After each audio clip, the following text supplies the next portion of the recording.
संसार के हेतु हैं, हेतवे। तापत्रय, 3 प्रकार के दुख होते हैं, दैहिक, दैविक, भौतिक। तापा राम राज्य काहू नहीं व्यापा। 3 प्रकार के दुख होते हैं हम सब प्राणियों के जीवन में। कितने दुख होते हैं? कौन कौन से? दैहिक, जो देह से प्रकट हो, कैंसर हो जाना दैहिक रोग है, भीतर से प्रकट हो गया। किडनी लीवर फेल हो जाना, और ये बुखार है, और क्या क्या टीबी है, और क्या क्या रोग होते हैं, ये दैहिक रोग है, दैहिक। एक होता है दैविक, देवताओं की परेशानी। देवताओं अभी इतना पानी वर्षा के गांव बह गए, अब ये दैविक रोग है कि नहीं? बोलो हाँ। कौन सा रोग है? देवताओं से ऐसा दुख मिला कि गांव बह गए। जिसका घर बहा होगा, सोचिए वो तो बेघर हो गया। तो ये देवताओं से मिला कष्ट है। तो दैहिक शरीर से कष्ट, दैविक देवताओं से कष्ट, और भौतिक तापा। भौतिक मतलब बिच्छी ने डस लिया, सांप ने डस लिया, कुत्ते ने काट लिया। भौतिक प्राणियों से जो पीड़ा मिलती है वह भौतिक कष्ट है, भौतिक ताप है। ये तीनों ताप, देह के ताप, देवताओं के द्वारा ताप, अधिक सर्दी, अधिक गर्मी, अधिक बारिश, और भौतिक प्राणियों से, ये सारा दुख दूर हो सकता है। जो भगवान की शरण में रहेगा वो संसार के हर दुख से बचा रहेगा। दुखी कौन है? जो भगवान से दूर है, जो धर्म को समझता है वो दुखी नहीं है। अच्छा बताइए दुख क्या है? मैया हो गया मोबाइल का काम? सुनो, दुख क्या है? आप बताओ, दुख किसे कहते हैं? आपको दुख है? क्या दुख है?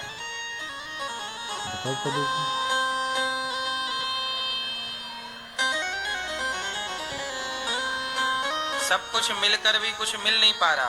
क्या नहीं मिला आपको? सुख। सास ने चम्मच नहीं दिया, बहुओं का यही दुख है बेचारियों का, सास ने एक चम्मच तक नहीं दिया।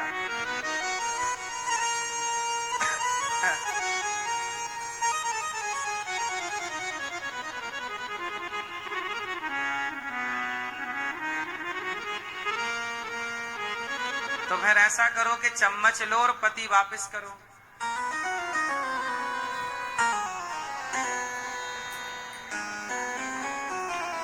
इस संसार में दुख क्या है? यदि आपसे मैं पूछूं कि दुख क्या है, आप बता ही ना पाओगे कि दुख क्या है। आप कहोगे वो हमें परेशान करता है, वो हमारी बात नहीं सुनता, यहाँ दर्द होता है, हमारी बेटी का ब्याह नहीं हो रहा है, हमारा घर नहीं बन रहा है। ये कोई दुख नहीं है, ये दुख नहीं है भाई। बेटी का ब्याह नहीं हो रहा है, ये कोई दुख है? ढूंढते रहो, हो जाएगा। घर नहीं बन रहा है, ये कोई दुख है? मेहनत करो, पैसे कमाओ, घर बन जाएगा। शरीर में तकलीफ है, ये कोई दुख है? इलाज कराओ, योग करो, अच्छा खान पान करो, शारीरिक तकलीफ दूर हो जाएगी। ये कोई दुख है? ये जिन्हें एक्चुअली आप दुख कहते हैं वो दुख नहीं है, वो आपकी लापरवाही है,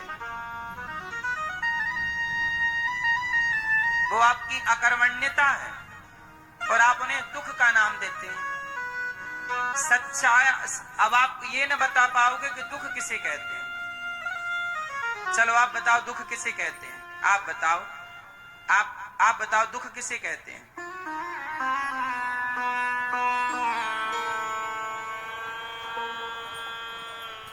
ये मुंह पे आपके क्या कैंसर हो गया है? कैंसर है तो इलाज हो गया, आराम है? तो क्या तंबाकू खाते थे, सुपारी? तो सुपारी खाते थे तो हो गया कैंसर। अब आप कहो हे भगवान तुमने हमें बड़ा दुख दे दिया, कैंसर हो गया। अब ये बताओ ये दुख भगवान ने दिया कि आपकी सुपारी ने दिया? दिया तंबाकू सुपारी ने दुख, और लोग कहेंगे किसे, हे भगवान तुमने दुख दिया। ये भी दुख नहीं है, ये आपकी लापरवाही है। हाँ या ना? दुख क्या है ये बताओ, पीली मैया आप बताओ, दुख क्या है? माँ बाप को जो छोड़ दिया ये दुख है, ये भी दुख नहीं है। माँ बाप को छोड़ इसलिए दिया क्योंकि संस्कार नहीं है, तो संस्कार ना होना इसलिए लापरवाही, ये लापरवाही है। आपने संस्कार नहीं दिया। यदि संस्कार होते तो संस्कारवान बेटा माँ बाप को ना छोड़ता। संस्कार देने के बाद भी यदि वो नहीं रख रहा है तो ये उसकी मूर्खता है, ये दुख नहीं है, ये दुख नहीं है। अब बताओ दुख क्या है? हैं? हैं? दूसरे के सुख को देख करके दुख होना, वो दुख नहीं है, वो ईर्ष्या है। एक्चुअली आप लोग ना चीजों को एक तराजू में तौल रहे हैं। सब कुछ दुख है नहीं, सबके अलग अलग शब्द हैं, मीनिंग है, परिभाषाएं। आप जल रहे हैं किसी को देख के, वो आपकी ईर्ष्या है, और आप उस ईर्ष्या से आप दुखी हों तो वो दुख नहीं है, वो आपकी ईर्ष्या है। अब आप उस ईर्ष्या को यदि आप दुख कहते हैं तो आप कह सकते हैं, बट है नहीं वो दुख। अब बताओ दुख क्या? आप बताओ दुख किसे कहते हैं? दुख क्या है? लोग चिल्लाते हैं हम बड़े दुखी हैं, दुखी कहां दुख है? आप बताओ। है? संतुष्ट ना होना ये दुख है। भाई संतुष्ट नहीं है तो वो परेशान है, संतुष्ट हो जाओ। दुख क्या है? वो असंतुष्टि है। दुख क्या है? हैं? माँ बाप से दूर हो जाना, माँ बाप चले जाएं, ये दुख है। साया उड़ जाना वही तो है, चले जाएंगे तब ना साया जाएगा। तो भाई वो तो उम्र पूरी होगी तो जाएंगे, ये काय बात का दुख है? तो मृत्यु लोक है, आए हो तो जाओगे, आया है तो जाएगा। राजा रंग फकीर, एक सिंहासन चढ़ चला, एक बंधा जंजीर। दुख क्या है? अब बताओ दुख क्या है? हैं? चलो अब हम बता देते हैं। देखो आप लोगों के पास कोई दुख नहीं है, केवल दुख के बहाने हैं। कोई दुख नहीं है। आपकी लापरवाही को आप लोग दुख मानते हैं, आपकी गलतियों को आप दुख मानते हैं। इसे ठीक कर सकते हैं आप लोग, इसमें ईश्वर का कोई लेना देना नहीं। अब दुख क्या है वो मैं आपको सुनाऊं। भगवान को भूल जाना ही सबसे बड़ा दुख है। भगवान का विस्मरण हो गया, हमने आज भगवान को याद नहीं किया, आज हमने भगवान की पूजा नहीं की, आज हमने भगवान को स्मरण नहीं किया, आरती नहीं की, आज हमें भगवान की याद नहीं आई। यही हमारा सबसे बड़ा दुख है कि आज प्रभु याद नहीं आए। हे प्रभु क्या गलती होगी कि आज आप हमें याद नहीं आए? ये दुख है। सबसे बड़ा दुख क्या है सृष्टि का? ईश्वर को भूल जाना ही दुख है। भादों में घर का गिर गया। परमात्मा का स्मरण न होना ही, आज आपने ईश्वर को याद नहीं किया, आज आप दुखी, यही दुख है। लेकिन आप लोग इससे दुख नहीं मानते। अच्छा आप बताओ सुख क्या है? आप बताओ भैया सुख किसे कहते? क्या सुख है? क्या सुख है? हाँ, भगवान को भूल गए ये दुख है, और भगवान याद आ गए स्मरण है, ये सुख है। बाकी कोई सुख दुख नहीं है संसार में। बाकी तो सब हालात हैं, बाकी तो सब परिस्थितियां हैं। हमने जो कर्म किया था वो हमें प्राप्त हो रहा है, अच्छा या बुरा, वो हमारे कर्मों का दंड है। दशरथ जी तड़प रहे हैं, राम राम कह रहे हैं, ये दशरथ जी के कर्मों का दंड है। दशरथ जी दुखी नहीं है, दशरथ जी के प्राण निकल रहे हैं। राम राम कहाँ हो राम? दशरथ जी के राम चले गए ना वनवास 14 साल के लिए। हा हा राम, ये दशरथ जी दुखी हैं, मैं बहुत दुखी हूं, आज मेरा बेटा वनवास चला गया। ये दुख नहीं है, ये आपके कर्मों का दंड है।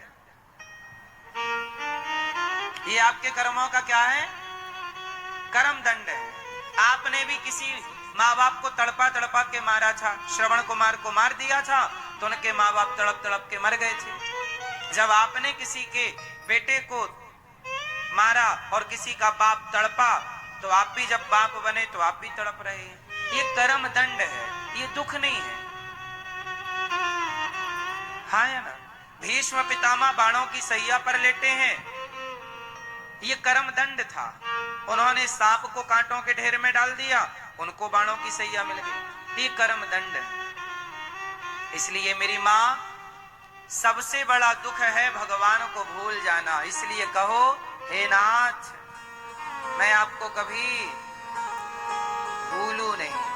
सदा भगवान को याद रखिए, काम करिए, पैसा कमाइए, पर सदा भगवान को याद रखिए। एक क्षण के लिए भी भूलना नहीं। क्यों भूलना? उसे भूल रहे हो। अच्छा एक बात बताओ, जिसने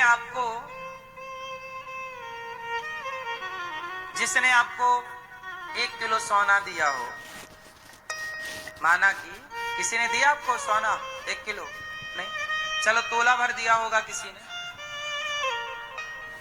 सास ने आपके नहीं दिया तोला भर सोना, पति ने नहीं दिया,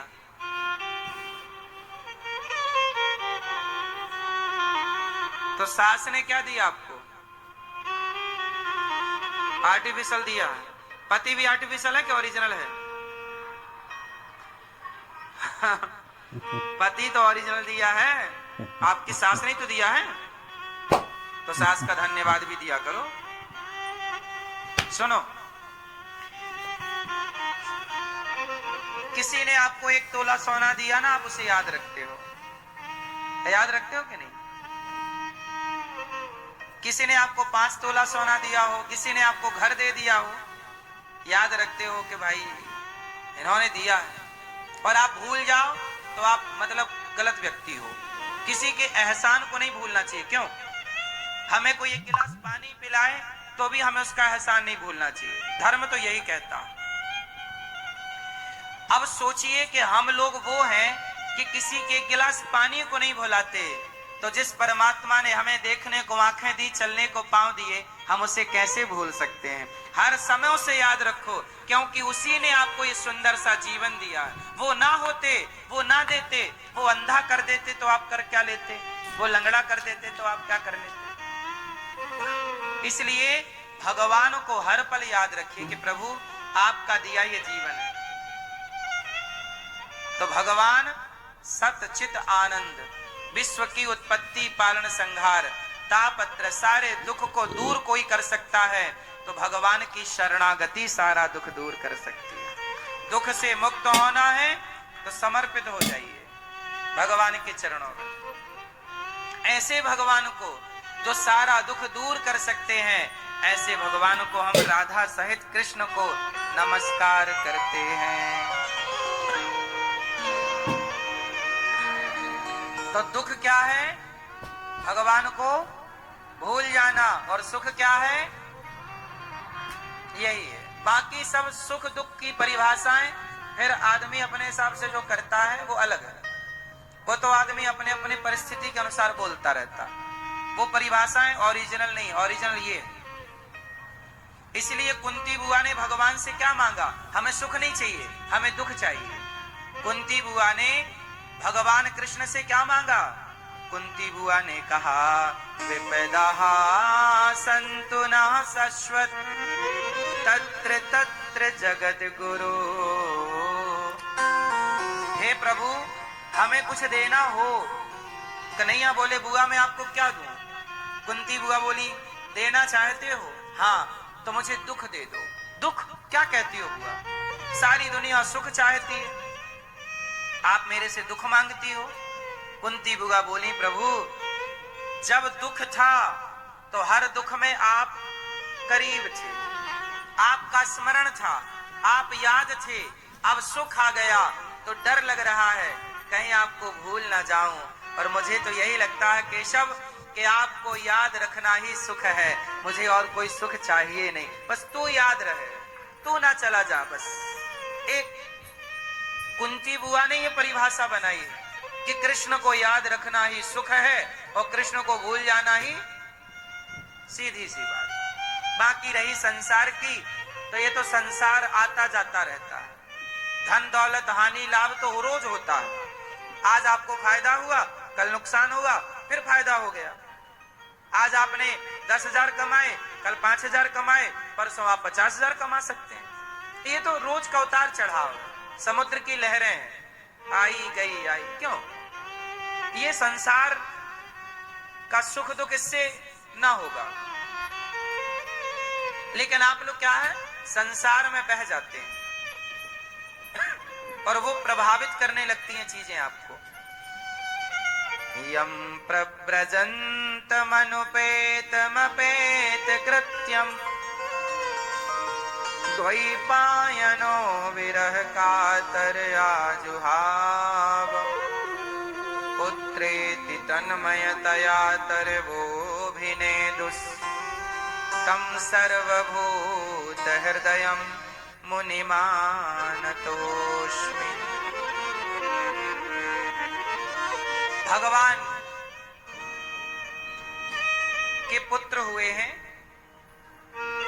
वेद व्यास जी के पुत्र हुए सुखदेव जी। अच्छा, सुखदेव जी अपनी मां के पेट में 12 साल रहे। सुखदेव जी अपनी मां के पेट में कितने वर्ष रहे? 12 वर्ष। क्यों 12 साल तक बाहर नहीं आए?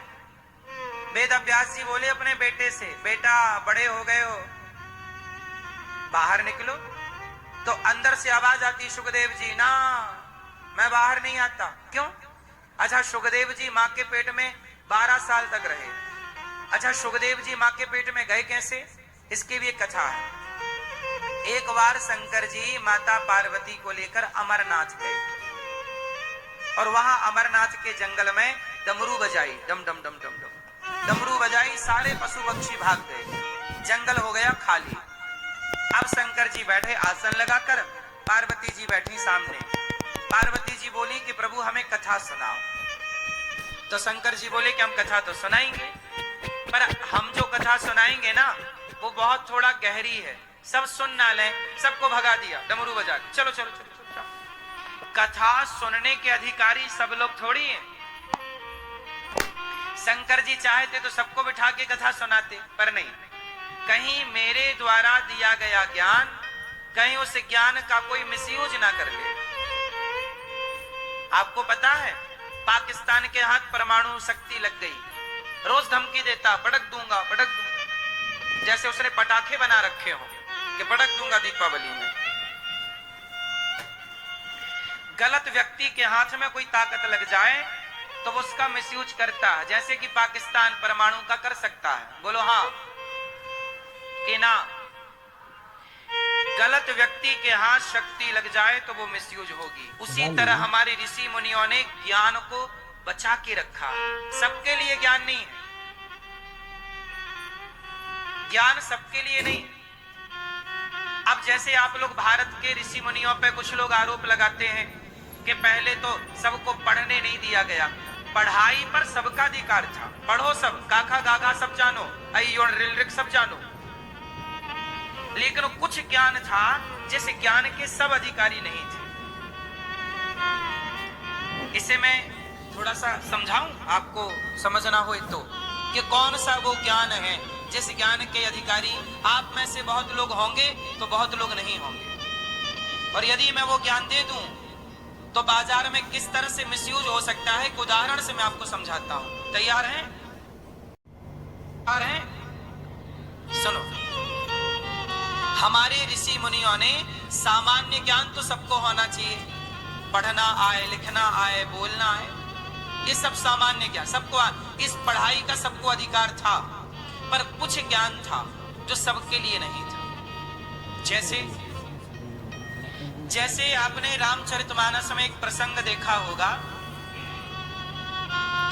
जब विश्वामित्र जी राम लक्ष्मण को लेकर के गए गए। तो राम जी ने ताड़का मारी।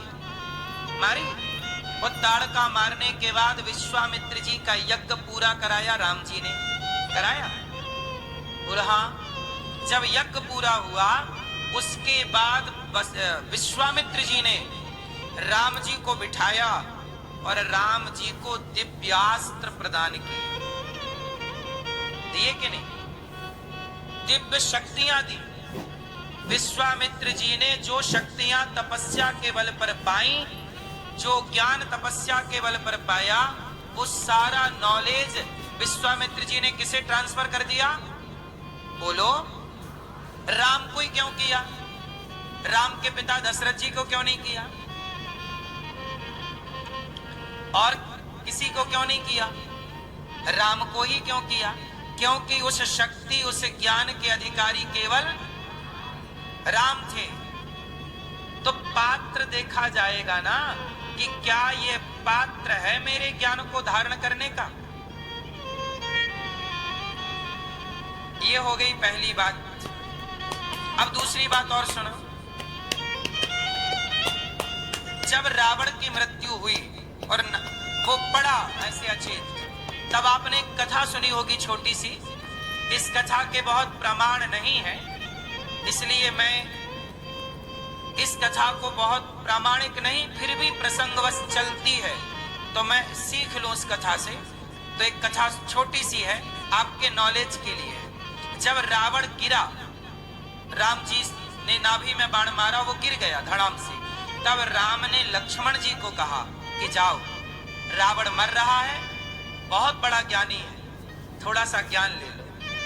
भेजा था कि नहीं? तो लक्ष्मण जी गए तो रावण के सिर के पास खड़े हो गए। खड़े रहे लक्ष्मण जी, रावण एक शब्द नहीं बोला। लक्ष्मण जी आ गए, बोले राम वो तो कुछ बोल नहीं रहा है, प्रभु वो तो कुछ बोल नहीं रहा है। तो राम ने कहा तुम कहां खड़े थे? बोले रावण के सिर के पास। बोले कोई सिर के पास थोड़ी ज्ञान मिलेगा, जाओ चरणों में खड़े हो, ब्राह्मण है ज्ञान देगा, रावण विद्वान है, चरणों में जाके खड़े हो, प्रणाम करो। लक्ष्मण जी गए और चरणों में खड़े होकर रावण को जब प्रणाम किया तो रावण ने लक्ष्मण जी को दिव्य ज्ञान दिया। बोलो हाँ। पहली बार में क्यों नहीं दिया? क्योंकि पहली बार में लक्ष्मण जी उस ज्ञान के अधिकारी, क्योंकि वो तरीका गलत था। सोचिए, लक्ष्मण जी में भी यदि काबिलियत नहीं है तो रावण जैसों ने लक्ष्मण जी को ज्ञान नहीं दिया, और काबिलियत आई तब जाके ज्ञान दिया। तो काबिलियत यदि आपके अंदर धारण करने की शक्ति नहीं है तो हम आपको जो ज्ञान देंगे उसका आप मिसयूज करोगे। अब जैसे कुछ ज्ञान है बाजार में इस तरह का जिसका लोग मिसयूज करते हैं, चलो उसका भी एक उदाहरण देता हूं, समझिएगा। अब जैसे एक ज्ञान सबको मिल गया है जो कि नहीं मिलना चाहिए था, पर कथाओं ने ज्ञान दे दिया, अब वो ज्ञान का मिसयूज हो रहा है। कौन सा ज्ञान का मिसयूज हो रहा है आजकल? ज्ञान है, सुनो, भगवान की मर्जी के बिना पत्ता नहीं हिलता। एक बार दोहराओ, भगवान की मर्जी के बिना पत्ता नहीं हिलता। ये ज्ञान तो सही है, पर ये ज्ञान गलत लोगों को मिल गया। अब चोर चोरी करता है और बोलता है मैं नहीं कर रहा, भगवान की मर्जी के बिना तो पत्ता नहीं हिल रहा। अब चोर को ज्ञान मिल गया तो कर रहा है चोरी स्वयं और दोषी बना रहा है। हाँ, बलात्कारी को ज्ञान मिल गया तो बलात्कारी बलात्कार करता है और बोलता मैंने तो कुछ किया ही नहीं, भगवान की मर्जी के बिना तो पत्ता नहीं हिलता। तो अब ये गलत लोगों को ज्ञान मिल गया। अब क्या हुआ? इस ज्ञान का हो गया मिसयूज, दुरुपयोग हो गया। इसलिए कहते हैं कि शास्त्र सबको वह ज्ञान नहीं देते जिस ज्ञान के आप अधिकारी नहीं। पहले अधिकारी बनो, इसलिए गुरु मंत्र गुप्त रूप से दिया जाता है, क्योंकि उसके अधिकारी सब नहीं। कुछ मंत्र ऐसे हैं आज भी जो गुप्त हैं, बताए नहीं जाते, बोले नहीं जाते। कुछ ज्ञान चला गया गलत लोग। अब बताइए चोर मिसयूज कर रहा है कि नहीं? करेगा चोरी और क्या बोलेगा? भगवान की मर्जी के बिना ले आरोप लगा दिया भगवान पे और कर लिया चोरी खुद। अब मुझे आप लोग जरा पूरी पंक्ति का अर्थ समझाओ। भगवान की मर्जी के बिना पत्ता नहीं हिलता, यह बात सही है कि गलत है? उत्तर दो जोर से। सही है। तो फिर चोर कैसे मिसयूज कर रहा है? भाई जब ये ज्ञान सही है तो चोर ठीक तो कह रहा है कि मैं चोरी कर रहा हूं तो ईश्वर की मर्जी से कर रहा हूं। कहां गलत है चोर? अब बताइए। अब इसमें आप बताइए कि ये ज्ञान गलत है कि चोर गलत है? तो कहां सिद्ध करो कि चोर गलत है? सिद्ध करके बताओ। सिद्ध करो कि चोर गलत है। सिद्ध करो। काली टी शर्ट वाले भैया। हाँ गलत तो किया, हम कह तो रहे, पर किस तरह? समझाओ जरा हमें। अपने स्वार्थ के लिए कैसे? तो स्वार्थ भी तो ईश्वर ने बनाया है, कोई आप और हम तो बनाए नहीं स्वार्थ। हमने घर पे बैठ के स्वार्थ भगवान ने ना बनाया है। जब भगवान कह रहे हैं कि मेरी मर्जी के बिना पत्ता नहीं हिलता, तो चोर किसी के घर में गया होगा तो वो अपनी मर्जी से कैसे गया होगा? चलो अब हम बताएं इसका सही उत्तर क्या है। सही उत्तर ये है कि ये ज्ञान सबके लिए था ही नहीं। ये ज्ञान तो सही है कि ईश्वर की मर्जी के बिना पत्ता नहीं हिलता, पर ये ज्ञान सबके लिए नहीं है। कैसे? जैसे इस ज्ञान को कौन धारण करे? जैसे आप सत्संगी हो, आप कथा सुनते हो, जैसे मेरे सामने 1 लाख रुपए पड़े हैं या 1 करोड़ पड़ा है, मुझे पता है कि चोरी करना पाप है। जिस शास्त्र में ये लिखा है कि ईश्वर की मर्जी के बिना पत्ता नहीं हिलता, उसी शास्त्र में ये भी लिखा है कि चोरी करना पाप है। तो उसने चोरी करना पाप है ये वाला नहीं फॉलो किया।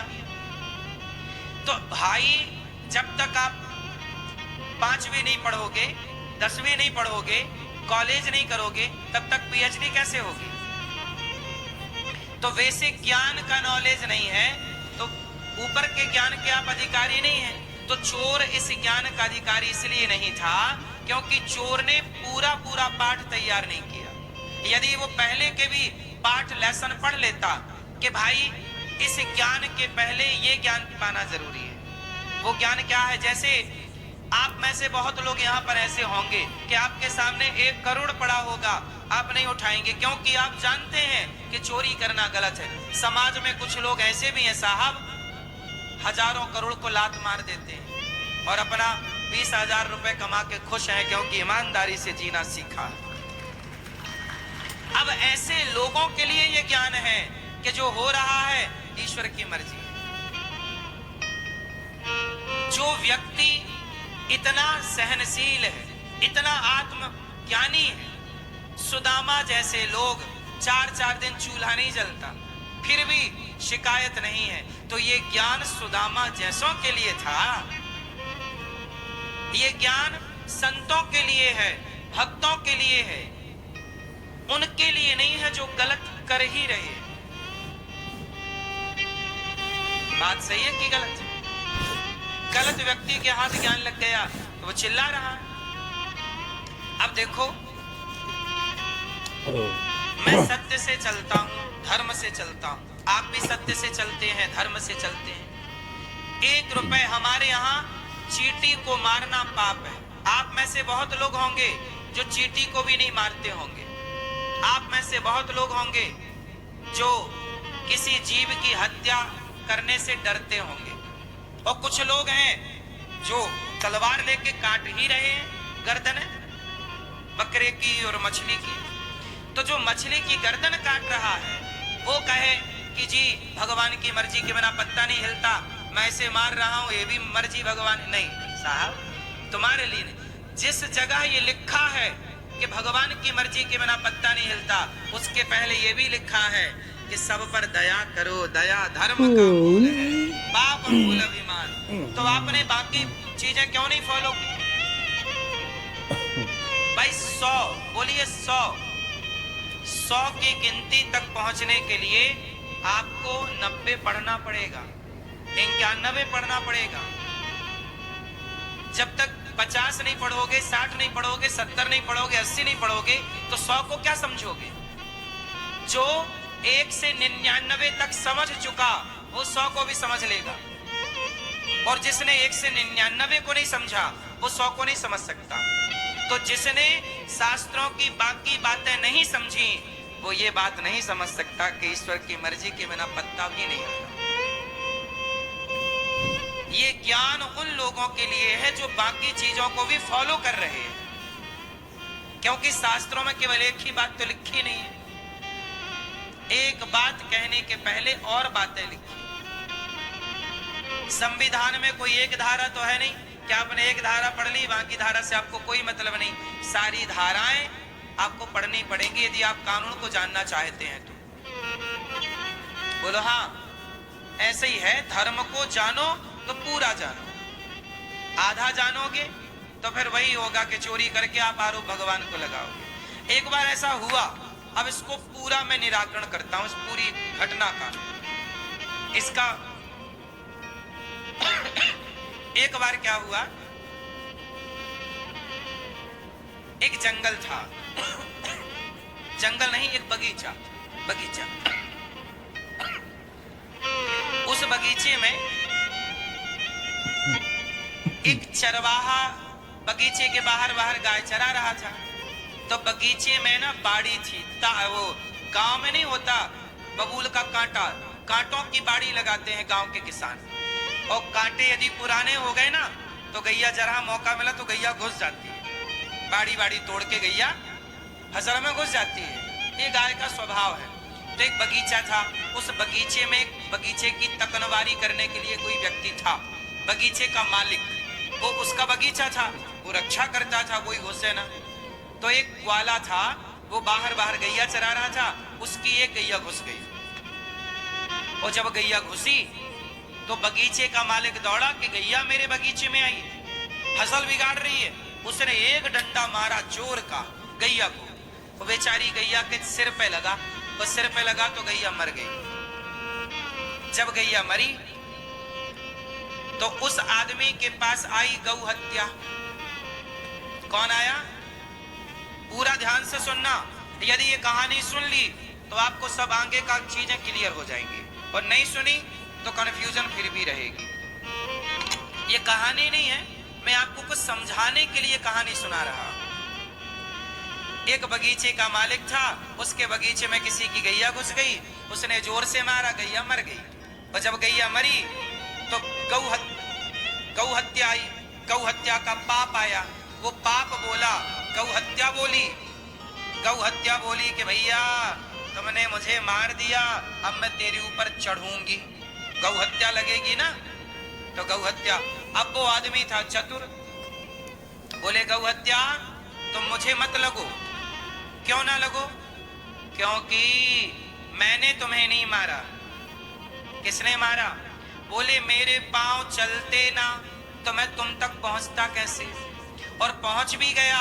और ये हाथ ने डंडे को यदि ना भांजा होता, हाथ ने डंडे को ना बरसाया होता तो तुम कैसे मरती। और हाथ में इंद्र का वास होता, हमारे शरीर के हर अंग में एक एक देवताओं का वास होता है, तो हाथों में इंद्र का वास है।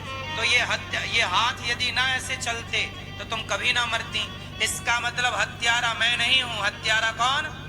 इंद्र है, क्योंकि हाथों में कौन बैठा है? इंद्र। अब हत्या चली इंद्र के पास, अब इंद्र के पास गई हत्या, गौ हत्या। इंद्र बोला आप कौन? बोले मैं हत्या हूं, आपने मुझे मारा। इंद्र बोले मैंने कहां मारा, मैं तो स्वर्ग बैठा हूं। वो बोले तुम मृत्यु लोक से आई हो। इंद्र समझ गए कि संसारिक आदमी बड़ा चतुर है। अब इंद्र दौड़े गए भगवान के पास कि प्रभु मैं तो फ्री में पिस रहा हूं, मैंने हत्या की नहीं, और ये हत्या मेरे पास आई कि मैं तेरे माथे बैठूंगी। तो भगवान बोले हत्या से, उस हत्या रूपी पाप से, गौ हत्या से, रुको जरा, मैं अभी निराकरण करता हूं। तो भगवान गए ग्वाले का रूप बना के। अब ग्वाले का रूप बना के गए, फिर भगवान गैया चराने लग गए। अब भगवान गए उसी बगीचे के पास, वो गैया चराने लग गए और भगवान की ये गैया फिर घुस गई। तो वो आदमी फिर दौड़ा दौड़ा आया, उसको लगा कि हम पहली हत्या से बच गए, इसको भी बहाना करेंगे। तो अब की बार उसने फिर गाय को मारा, और जब गाय को मारा तो भगवान ग्वाले के रूप में थे। भगवान ने डंडा पकड़ लिया, वो डंडा पकड़ा तो भगवान ने उस आदमी से पूछा, बगीचे के मालिक से, ये बता ये बगीचा किसका है? बोला मेरा। बोला मेरा। तो भगवान ने पूछा, ये हाथ किसका है? बोला मेरा। ये डंडा किसका है? मेरा। तो भगवान बोले, जब बगीचा तेरा, हाथ तेरा, डंडा तेरा, तो गौ हत्या भी तेरी है। गौ हत्या, हत्या भी तेरी है। हत्या तूने तो की है। जब बगीचा को अपना कह रहा है, हाथ को अपना कह रहा है, और हत्या को कह रहा है इंद्र की है। जब सब तेरा तो हत्या भी तेरी। तो आज का आदमी ऐसा है कि अच्छा अच्छा कहता है मेरा और बुरा बुरा तेरा। तो भगवान बोले, जब अच्छा अच्छा तेरा था तो बुरा भी तो तेरा होगा। इसका मतलब ये है कि व्यक्ति जो करता है, मैं अच्छा करूं तो मुझे अच्छे का फल मिलेगा, बुरा करूं तो बुरे का फल मिलेगा। हम दोनों करने के लिए स्वतंत्र हैं। इस संसार में आप पाप भी कर सकते हैं और पुण्य भी। आप पाप करोगे, आपका हाथ कोई ना पकड़ेगा। आप पुण्य करोगे, आपका हाथ कोई ना पकड़ेगा। दोनों करने के लिए आप स्वतंत्र हैं। चाहे पाप करो, चाहे आप सच बोलने के लिए स्वतंत्र हैं, और आप झूठ बोलने के लिए भी स्वतंत्र हैं। आप चाहें तो किसी